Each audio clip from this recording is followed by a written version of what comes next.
And good morning, YouTube. It's the old soldier coming back at you from Robeson County, North Carolina on a cold, wet, drizzly morning. Don't mind being cold, I don't mind being wet, but I don't like being cold and wet.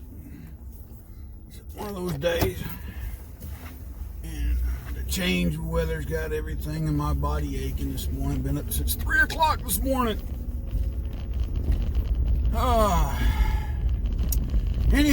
Anyway, folks, gave you what I thought yesterday about the impeachment and some other issues. Well, today, what I want to talk about, I guess you could call it a video response to Guns and Gadgets video that he posted yesterday. So before I even get started, I'm going to put this disclaimer out there. I like Guns and Gadgets. I think he has got great content, and he keeps the 2A community well informed about legislation that is out there that is trying to deprive of us our right to bear arms and own firearms. He's a great guy. Take nothing from him. Part of what he was elaborating to in his video, so get everybody up to speed. We've had a couple shooting incidents at military installations, specifically naval installations. Okay? And I want to talk about the shooting incident in New Jersey as well. But right now I want to address this first. The Department of Defense, he gave a link to a page, the DOD page, where I think the Department of Defense is going to authorize installation post base commanders the authority to allow off-duty service members to carry their personal firearms. But again, it's the discretion of those commanding officers. Part of the memorandum he cited said the first 05 in the chain of command. This is kind of explaining where I'm getting to it. That in 05 in the Army, Marine Corps, Air Force is a lieutenant colonel, and the Navy and the Coast Guard is the commander. I know in the Army and the Marine Corps, lieutenant colonels normally command battalions. Battalions range anywhere from 800 to 1,000 personnel. I'm not sure what the equivalent with the Navy and the Coast Guard or the Air Force is. Air Force, I would imagine, would be a squadron. Now, how many personnel are in a particular squadron, I couldn't tell you. But I say that to say this. On Fort Bragg, there's a lot of battalion commanders. On Camp Lejeune, there's a lot of battalion commanders. And where am I going at with it? He had mentioned something about, we should allow off-duty personnel on military installations to carry concealed. I personally have nothing against that, but there's some things you got to understand about firearms ownership and being active duty military. All my years when I was in the Army, if you lived or resided in the barracks, and let's be clear, the barracks is where either single or unaccompanied soldiers reside on post. In the Army, we're a post, not base. Likewise, Marine Corps, they have barracks. I couldn't even tell you what the Navy calls them. The Air Force calls them dormitories. Long story short, soldiers residing in barracks can own private firearms. However, they have to, one, get commander's permission to buy, and two, they have to store them in the unit's arms room, which means they're subject to the unit armor letting them go and access them, which means if I want to go shoot this weekend, but the armor is on leave and the alternate armor is off duty, I may not be able to access my private firearm to take with me. And at the end of the weekend, I've got to come back and I've got to turn it back into the arms room. Just like if I was drawing my assigned military weapon. So that's one problem there. That means you would have to have an armor pretty much on duty 24/7, because some units in the military don't work a 9 to 5 routine. Some work around the clock. And I'm speaking more of what the Army's processes and procedures are. I can't really elaborate to the other branches, but I'm pretty sure it's something similar. Now, soldiers that are married or are authorized to live in quarters. Now, what are quarters? Not the things you put in the jukebox, folks, but they're a military term for on-base or on-post housing for family.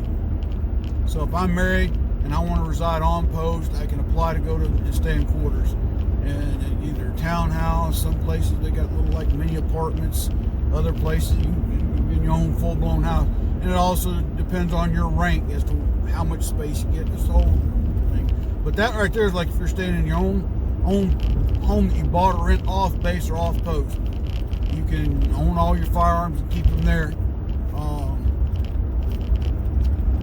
Part of me wants to say there used to be a time that if you did have firearms on post and you lived in quarters, you still had to register them with the Provost Marshal's office. And that might have just been handguns. It's been so long since I've had to look into those regulations. That's the other thing that governs this for the Army, because he also mentioned the Chief of Staff of the Army, General Miley, wasn't too keen on the Pentagon's directive on this. Part of that, too, is that each Chief of Staff of their respective branch of service needs to have time to implement a policy for this, for their installations that they have and are in control of. And again, I'm the last person in the world who wants to say someone can't carry a firearm if they're legally allowed to do so and meet all the provisions and requirements of local and state laws and all that. I think the Pentagon needs to issue I hate to say this, another level of training at the DoD level, much similar to, say, your concealed carry classes that most states require you to take before you can get a license or a permit or whatever your state calls it.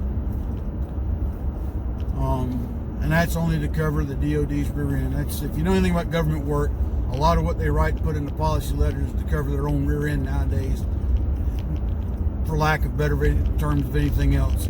And I hate to say it, but there's the truth of the matter. Something happens, the DoD's got a knee-jerk reaction mentality. We need to start doing this because of that. I think General Miley might, and I'm speculating on what the man's thoughts were because I can't read minds, but part of it is probably how he could properly implement a policy that's fair and equitable across the board, but also has some measure of good order and discipline. That's the other thing. Soldiers that live in the barracks do stupid stuff. I'll say that again. Soldiers that live in the barracks do stupid stuff. I was in the Army for 22 years. Witnessed a lot of stupid stuff that happened in the barracks. I know one individual broke his leg because why? He got drunker and Cooter Brown and decided that from I can't remember the third or second floor, but decided a bed sheet would be a good idea to make into a parachute. Wanted to practice his parachute landing falls and broke his leg. Yep. Got Article 15 for it too. Negligent behavior, I think, not negligent behavior, but basically they got him for destruction of government property. Oh, what do you mean property? What did he destroy? Himself.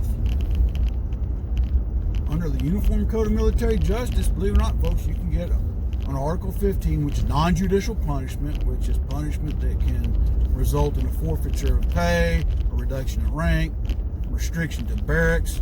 That's to include married soldiers. Married soldiers can be restricted to barracks under UCMJ, and extra duty. You can get it for sunburn. You can get it for alcohol poisoning. Hold on, because you're damaging yourself, who is employed by the government as a soldier. And that's another whole lesson for another time. But my point getting to it is this, that soldiers in the barracks do stupid stuff. So they need to examine how they want to control this to where, one, the single soldiers that live in the barracks can still have the same right to carry their firearms off duty as the married soldier. But the other thing too is you don't want to consume the time of one individual who's the unit armor. See, that's the other thing. At the company level in the Army is where your unit armors are at. Okay, every unit has to have someone designated to be the armorer, and by last time I checked, by regulation, they can only have one alternate, which I've always thought was asinine because people get sick, people get hurt, people lose clearances, a whole gambit of things. That's why I've always thought they need to minimum have 4. When we used to go to the field, 2 people in an arms room was not enough to issue out your assigned weapon, and then when time to turn them back in either. That's a whole other thing too. The Army needs to change is how they issue and receive weapons back into the arms room. I have to have accountability. Totally for that, but in the modern age of technology we live in now, there's got to be a faster way than signing a piece of paper and, you know, one person handed out a window. But that's how it happens. Unless they've gotten better in the last 10 years since I retired, which I doubt. But the point I'm getting at is, by the Army regulations, soldiers residing in the barracks can have their personal weapons, but they have to be stored in their unit's arms room. Well, if every soldier that could carry concealed decided to do that, they would run out of space in those arms rooms, because those arms rooms hold not only just weapons but other sensitive items like night vision goggles, compasses. Yes, a compass can be considered a sensitive item because of because a military grade compass has tritium. Tritium is a low grade nuclear material, glows in the dark. There's other items that are stored in those arms rooms that are sensitive in nature and of a high value. Radios. The military radios have to be secured in those and there's like a vault, what it is. So now all of a sudden you've got this influx of people deciding, because now they're authorized, they go get the training. That's one thing Paul said, they have to have certifiable training from the state, local level, whatever the local laws are. And they have to be 21. Okay? Kind of agree with that. Even though you're old enough at 17 to go to basic training and die for your country, but you got to be 21 to have a beer. And now certain states got to be 21 to buy cigarettes. I'm sorry, tangent. Didn't mean to get on that. But the point I'm getting at is that soldiers in the barracks do dumb stuff. It usually involves alcohol and letting off stress, that kind of thing. So I can kind of see General Miley's point of, let's don't implement this just yet, because next thing you know, now you got shooting incidents. And does it happen? Yeah, they have. It's not the first time someone's been shot or killed on a military installation. Won't be the last. I know the one in Pensacola, there's a question about the shooter's nationality, what he was doing, his sentiments towards America. I get it, that needs to be investigated. They need to call Saudi Arabia out for supporting terrorism if that's the case. And to that effect, watching the news this morning, some of the instructors at the naval facility there, specifically in that particular program, was training and that kind of thing, we're talking about the need to want to carry their own personal firearms to defend themselves, because they don't trust the gate guards or local law enforcement to protect them. Now, that valid point. When seconds matter, police are minutes away. Now, he's talking about local law enforcement, I guess, because that's who engaged the shooter at the gate. I got to go back and read all the details. But on the installation, you've got military police, whether they're naval police, Marine MPs. I'm not sure at Pensacola, how many branches MPs there, because some places have joint commands. Fort Bragg, it's you got military police, but the gates are either guarded by government service, GS employees, security guards, not DA police. Believe it or not, the Department of the Army has their own police force at several installations. They are uniformed police officers, and they are GS civilians, or what they general service, general schedule. But like I said, back to the gate guards, you have Department of the Army security guards. They get paid less than, well, I'd say less. Their pay grades, I think, cap at, somebody's telling me, at GS 11 for their supervisors. I could be wrong on that. Either way it goes, they're limited in their scope of duties and responsibilities. Okay. They are trained, and they go through training every year. They have to go to the range and qualify with their assigned weapon every year.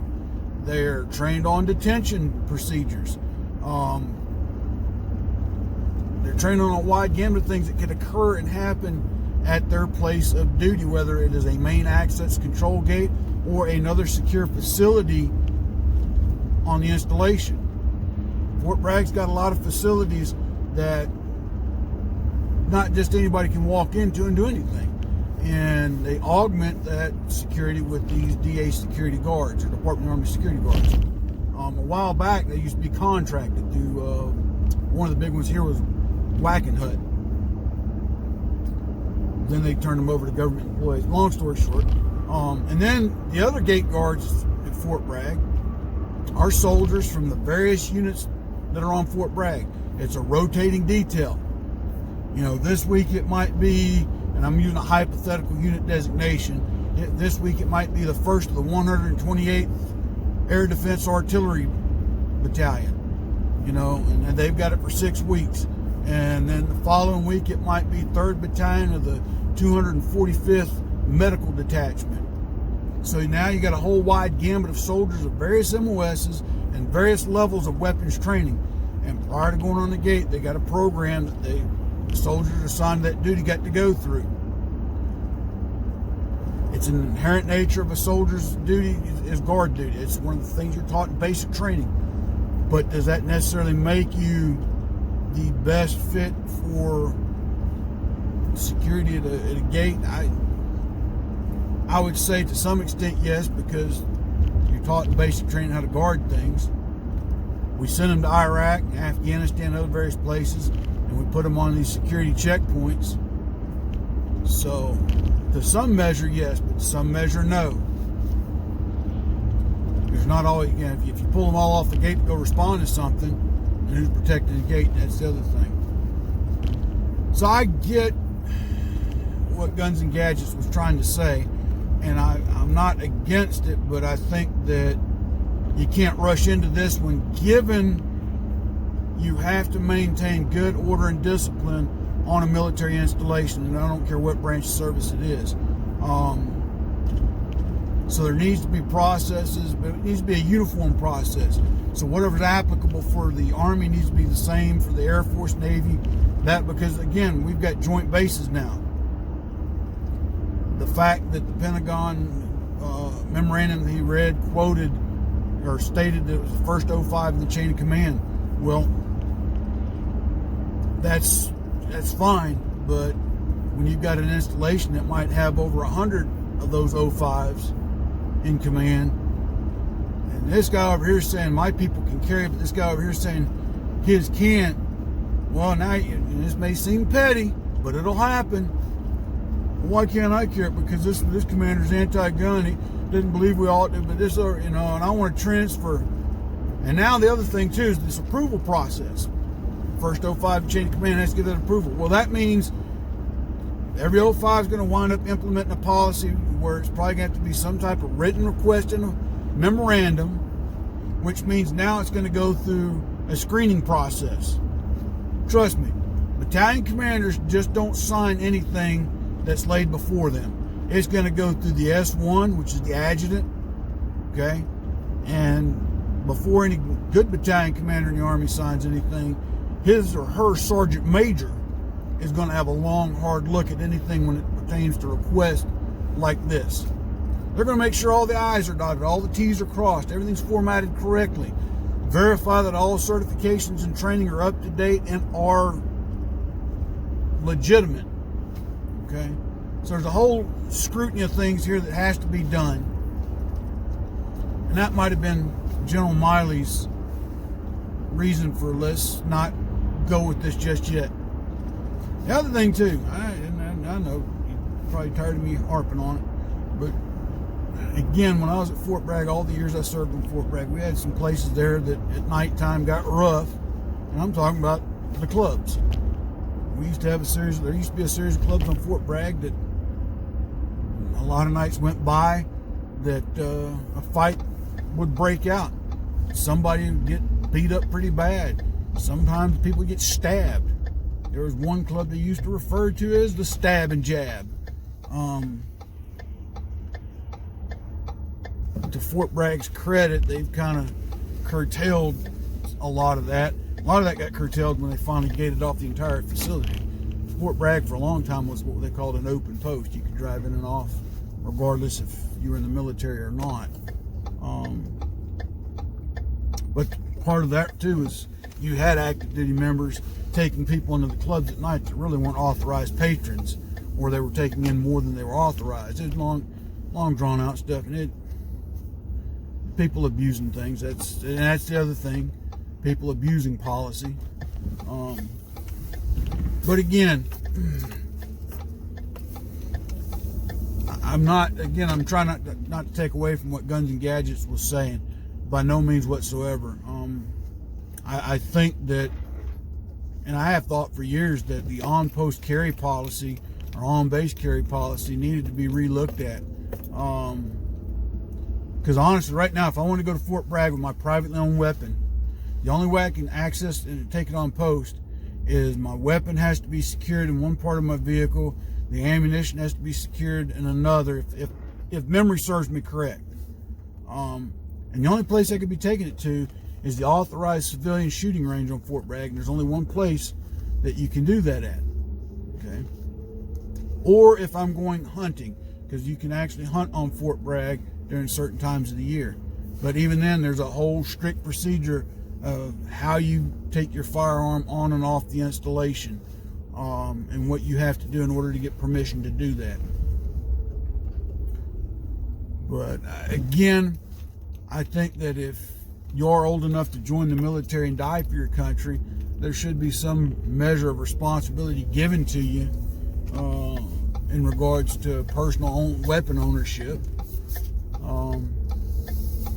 But again, back to the whole battalion commander, the lieutenant colonel in command, they have to judge and gauge the maturity level of each individual that's going to apply to do this.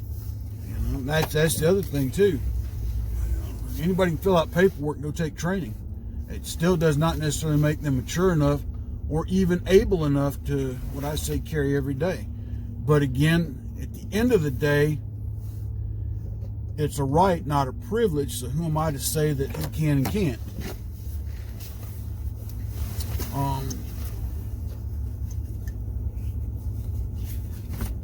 But we all know there's people out there that are carrying concealed every day that probably ought not be. And there's people out there probably want to carry concealed but can't for whatever reasons. So I'm not trying to take away from any of that, but I just want to share that with you. If you've watched his video, and if Guns and Gadgets, if you're watching mine, again, I appreciate everything you do. You keep us up to date on all the BS legislation that's out there trying to infringe on our right. I really do. But I was just trying to answer your question that you asked yesterday, sir, about the provisions and various requirements for off-duty personnel to be allowed to carry. Because that's the other thing. Sometimes you might show up at work at 5:30 in the morning, and you may not get off until 6, 7, 8:30 at night, depending on what's going on for that day. What I think they ought to allow at a minimum is that you could be allowed to secure your privately owned weapon in your vehicle, much like in North Carolina at the state colleges and campuses, to include the community colleges. If you have a concealed carry permit, you can have your firearm, but it has to be secured in a locked container inside your vehicle that is affixed or attached, or permanently affixed or attached to your vehicle. In other words, you can't carry it on the campus, but you can have it in your vehicle while you are at campus. And that might be one thing they need to amend or change. But again, I just wanted to put that out there. But more tragic news, we had that shooting yesterday in New Jersey. And they went after, they're saying now this kosher deli was targeted. So it does make me wonder what's going on there. Hearts go out to the family of the officer that died.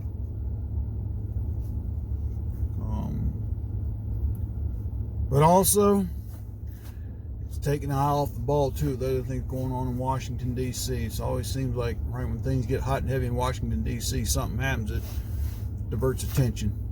So, yeah, I guess maybe I'm a bit of a conspiracy theory guy when it comes to stuff like that to an extent. But anyway. But I just wanted to share that with y'all this morning. But y'all need to go check out Guns and Gadgets channel on that. I mean, he's got some good stuff. And what I like about Guns and Gadgets, he really does his research. And apparently, it looks like he's got the resources to go in and do some really, really in-depth research. And I really appreciate he keeps the community, the 2A community, well informed. So again, Guns and Gadgets is not I'm not attacking what you said yesterday. I agree with you, but I just think that it's not as simple as someone signing a piece of paper saying that off-duty personnel can now carry their firearms concealed on a base, post, installation, whatever the case may be.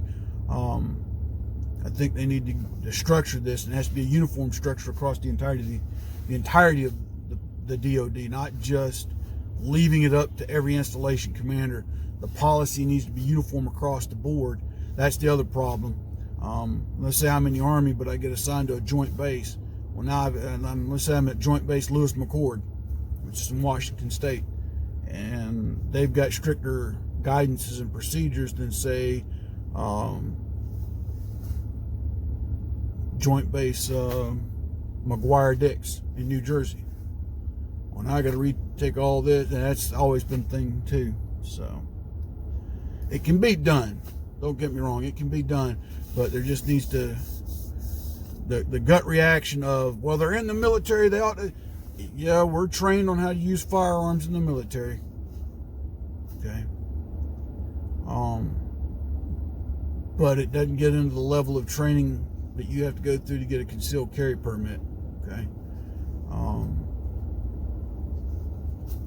Military training with firearms, more to engage and use superior firepower against the enemy to neutralize and destroy our enemy and gain victory on the battlefield. That's great for war and battlefield, whereas in concealed carry or personal defense, you use the necessary force to neutralize the threat. It's a whole nother conversation. But again, just want to put that out there, folks. I got to get off here and get ready to go to work. But again, charities I'd ask you to help out with, tunnelstotowers.org, Folds of Honor, Ballot for Veterans and Pinup for Vets.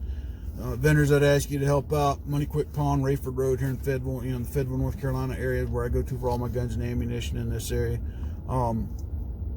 Robert's Custom Woodwork, closed until 2nd January, but check him out when he reopens. And Unsung Patriot, go check him out too. And like I said, still time to get a couple of my books and order them, get them in time for stocking stuffers for Christmas. Likewise, my t-shirts, that kind of stuff. And all the links are down below. So, if you're a first-time viewer and just watching, hit the like and subscribe button if you will. And until then, God bless, take care, Soul Soldier out.